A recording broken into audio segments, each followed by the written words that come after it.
마을 시민들의 마을 위로 살림 마을이라는 슬로건으로 느껴질 수도 있고 여기 주장일 수도 있는데 이 얘기를 할 겁니다. 세 가지 키워드가 이제 마을 시민, 마을 위로 살림 마을인데요.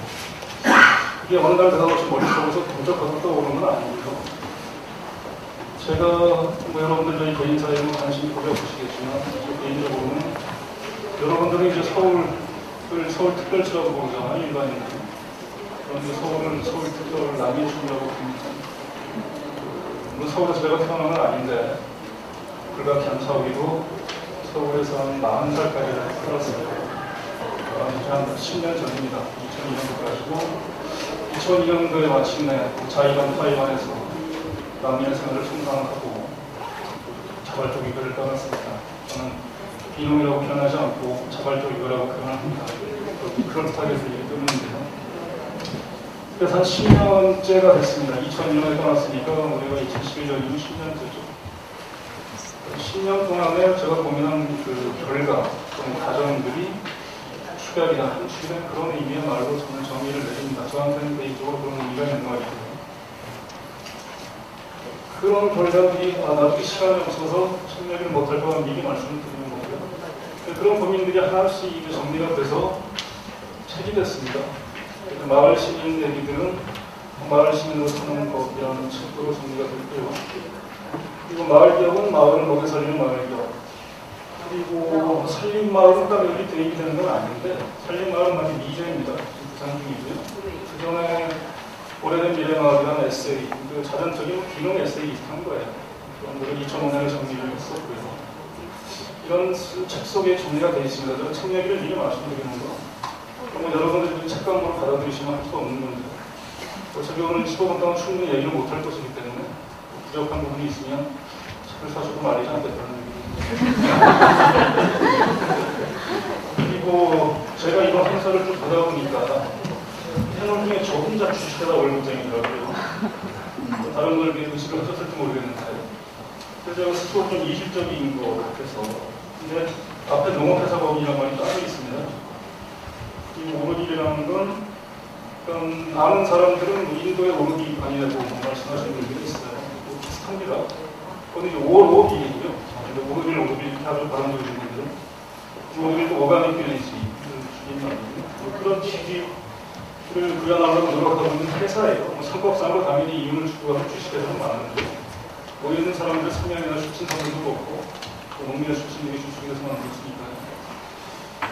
형식은 어차피 주식회사한테 되고 있지만 사실상 NGO나 사회적인 국가원 일을 하려고 노력하고 있는 그런 회사입니다. 이 얘기는 결국 먹고 살기 좀 고달프다는 얘기를 드릴 것 같습니다.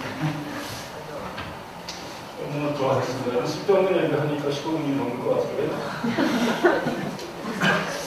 마을 시민이 뭘까요? 여기 뭐 답을 써놨으니까 읽으시면 되는데 이것도 제가 만들어낸 말입니다. 말을 만들어내는 걸 좋아하는데요. 지금 말장난일 수도 있는데 마을 시민은 농사 짓지 않는 기농인이에요. 그리고 마을 시민은 마을 기업을 설립하고 운영하는 주체를 마을 시민이라고 저는 표현하고 정의를 합니다. 이거는 어떻게 학술적으로 정리된 개념은 아니고요. 제 고민이 정리된 거예요. 제가 이제 농촌에 가서 살고는 싶은데 농사를 적으려고 맨날 시도를 했죠. 근데 농사 지어서는 못 먹고 살겠더라고요. 그 이유는 특히 개인적인 사정일 수 있는데 저한테 땅도 없고 그렇다고 농사를 지을 만한 대단한 기술이 있는 것도 아니고 정말 장사수가 있는 것도 아니었어요. 이제 농사를 짓고 싶다는 생각, 농사를 지으면 참 평화롭고 행복하게 살고 살 수 있다는 그런 생각을 가지고 덤벼서 보고 농장에 가서 괜히 기록을 해보기도 하고 농사도 지으면서 그렇게 하다가 결론을 내렸습니다. 나는 농부는 될 수 없겠구나. 결론을 내렸고 기술의 문제, 자본의 문제 이기 전에 fun성의 문제일 수도 있겠다라는 생각을 했어요. 저는 농부는 일종의 특히 오래된 농부들은 구도자와 또는 수행하는 구도자의 모습을 닮아간다고 말씀을 드리는데 마을에 가서 농사 짓는 할아버지를 얼굴 보면 그 시각을 가질 수 있습니다. 나 같은 사람은 안 되겠구나. 결론을 내렸어요. 그렇다고 다시 도시로 돌아올 수는 없고요. 도시에서는 불장을 다 봤기 때문에 그래서 할 일도 없고 농촌에 살기는 살아야 되는데 그럼 뭐 어떤 역할로 살아야 될 것이냐를 보면 결과예요. 근데 농촌에는 농부 말고도 많이 있습니다. 농부만 살아서는 마을이 성립될 수가 없잖아요. 공동체가 성립될 수도 없고 농부 만드는 건 팔아주는 사람도 있어야 되고 농부가 하는 아이들 단천 선생도 있어야 되고 이런 사람들이 어울려야 되는 거거든요. 그렇게 하면 자기적으로 한번 정리를 해봤어요. 교육시민, 문화시민, 농업시민, 농촌시민 뭐 이렇게 분류를 해놨고요. 그다음에 지역시민, 사회시민, 경제시민, 환경시민 이렇게 한 24가지 정도로 분류를 한번 해봤습니다. 자기적입니다. 딱 들어맞지 않고요. 인터넷으로 이런 일을 하지 않는 사람들이 많습니다. 이런 걸 하나하나 얘기를 하다 보면 한 주제에 대해서 1시간 이상 얘기를 해야 되고요. 그래서 제가 여러분들이 고생하시지 않게 최고다 질문을 했습니다. 제가 보시면 되고요. 그 다음에 마을 기업입니다. 마을 시민들이 모여서 같이 하는 마을 기업. 마을 기업도 제가 만들어낸 말이에요. 물론 그 전에 마을 기업이라는 말을 쓴 사람이 있을 수는 있지만 제가 확인할 수가 없는 거고요. 그래서 2007년도에 한겨레 신문에 마을 기업을 세우자라는 기록을 하면서 마을 기업이라는 말이 참 궁금했다고 저는 주장을 합니다. 저는 거기에 대한 반론이 아직까지 들어오지 않았기 때문에 제가 마을 기업을 처음 쓴 사람이라고 저는 주장하는 아니고요. 물론 박원수 씨가 그와 유사한 용어를 많이 썼죠. 마을 회사입니다. 이런 말을 썼는데 박원수 씨가 제가 마을 기업이라는 걸 먼저 썼다는 사실을 알고 있기 때문에 마을 기업이라는 말을 이제 안 쓰고 있는 것을 알고 있습니다.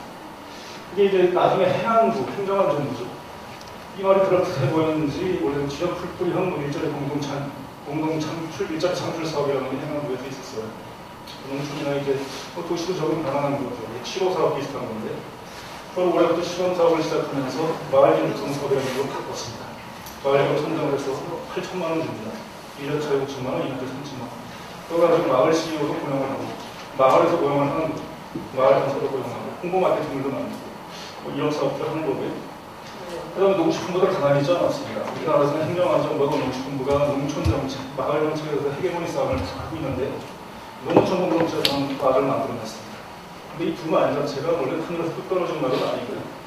원래 우리나라가 하는 모든 제도라든가 정책이라는 게 선진국들도 많이 배워오지 않습니까? 제가 외국을 나가본 적이 없어서 제가 아는 척은 할 수 없지만 그런 얘기를 하면 유럽은 영국, 이런 데가 선진국이 아니니까 커뮤니티 비즈니스 또 일본 쪽에서 커뮤니티 비즈니스 얘기하고 그걸 그대로 우리나라에 들어와서 직역 또는 의역한 것들이 이런 내용입니다. 크게 다르지 않고 농식품부도 농어촌공동체에서라고 2010년부터 사업을 하고 있습니다. 그 지정부는 어느 그대로 커뮤니티 비즈니스 사업을 하다가 중단이 됐고요. 여성부도 시작을 했습니다. 여성들이 일자리 창출 사업 시작해서 그동안 하고 있고 각 지자체를 광역 지자체는 도를 얘기하는 거예요. 특별시 내지는 도에서 예비사회적 등장하고 있습니다. 이거 인건비좀만 주는 거예요. 가정에서 숙면까지 최저임금 99만 원 안팎을 지원해 줍니다. 그리고 마지막 단계는 노동부에서 인정하는 사회적 기업이에요. 또 당연히 인건비 처방에 가장 빼주셔서 그다음에 이건 맨 쪽만 제가 설명을 드릴 텐데 그런 데도 실행이 되고 있습니다. 저는 이런 걸 뭉뚱그려서 제가 주장했던 마을기업뿐만이 아니라 제가 주장하는 마을기업의 개념이 추상적이에요. 저는 학술적인 정의를 내리기는 굉장히 싫어하기 때문에 제가 학위가 있는 것도 아니고 한번 다시 복귀해드리면 저는 자본주의 사회가 자기에 놓여있지만 마을 사람들이 서로를 위해서 그러니까 자기나 자기 가족을 위한 게 아니고 남을 위해서 마을 사람들을 위해서 일을 하고 그것을 공정하게 분배하는 이런 이상적이고 터무니없는 마을 공동체, 사업체 이걸 저는 마을기업을 정의를 합니다. 미리 걱정을 미리 말씀드리면 이 마을기업이든 사회적기업이든 문제가 분명히 있어요. 이거는 이제 돈도 벌고 그 돈을 벌어 착한 일도 하자 뭐 이런 거잖아요. 근데 사전적인 이 기업을 보면 이윤을 추구하는 영리법인이에요. 그럼에도 불구하고 그러니까 수단과 목적을 가리지 않고 영리를 추구함에도 불구하고 대부분의 기업들은 망하잖아요. 기업은 망하는 거예요. 이렇게 생기면 90개 이상은 망하잖아요. 근데 그럼에도 불구하고 이 사회적 기업이라는 거는 돈도 벌면서 좋은 일도 하면서 이 지속가능을 할 수 있겠느냐, 안 하지 않을 수 있겠느냐. 저는 100% 의문입니다. 현실이 그렇고요. 그래서 지금 정부에서 지원을 해주겠다는 건데요. 쉽게는. 그냥 짧게는 한 2년, 길게는 한 5년까지 이제 인건비 지원을 받거든요. 이런 다른 뭐 지역적인 지원도 있지만 그러면 지원이 끊긴다면 어떻게 할 것이냐. 5년 동안에 자산력을 갖출 수 있는 사회적 기업이 우리나라에 몇 개나 있을 것이냐. 몇 개 없을 거라고 봅니다. 그래서 가장 저희 큰 고민은 마을기업에 대한 가장 큰 고민은 마을기업을 만드는 게 중요한 게 아니라 지원받을 수 있는 유능한 사회적 기업을 지정하는 게 아니라 그 회사들이 자생력을 가지고 자기 구조를 확보하는 방법이 뭐가 있을까에 좀 고민이 있습니다. 뭐 고민의 답은 아직 보여지지 않았고요. 제가 2002년도에 서울이라는 데를 떠나서 2003년 가을에 지나는 산골마을에 가지고 거기 이제 같이 일을 하거든요. 그때 이제 우리 마을 컨설팅을 하는 회사하고 인연이 돼서 그 일을 하다가 거기서 일하던 9명이 우리 마을 탓을 주기 싫다. 마을에 살아보지도 않고 마을도 잘 모르면서 마을 주민도 아닌 주제에 마을에서 이러쿵저러쿵 하고 마을은 어떻게 살아야 되고 이런 얘기 판단하는 게 주제넘는 짓이라 그건 거짓말이다. 우리도 마을에 가서 살다 해갖고 9명이 무작정 공동진영을 했습니다. 저는 이제 마을장난을 좋아해서 생태마을 건설 때 칼신에 이런 문구가 바뀌었는데 이 사진이 이제 그 산골마을에 이상한 젊은 사람들이 9명이 와 있다고 하니까 전라도에서 하는 전라도 가꾸라는 잡지가 있어요. 기자가 신기해서 와서 사진을 찍어준 건데요. 결례가 나서는 3개월 기념 연습하고 딱 틀었습니다. 그리고 이거는 최근, 그러니까 이게 저 10년 동안 기간을 보면 처음 시작했던 장면이고 이게 마지막 장면이에요. 이게 진안에 있는 제가 1년 전에 살던 집인데요. 월세 5만 원에. 그래서 1인 마을 기업, 그래갖고 마을연구소라는 그 단편을 제목을 배웠어요. 저는 정부하고 거래할 생각도 없고 정부의 승인이나 허락도 받을 생각이 없기 때문에 제가 그냥 마을연구소라고 제 것들을 붙였어요. 근데 아무도 시비 걸진 않았고요. 여기 있는 것조차도 알 수가 없었으니까.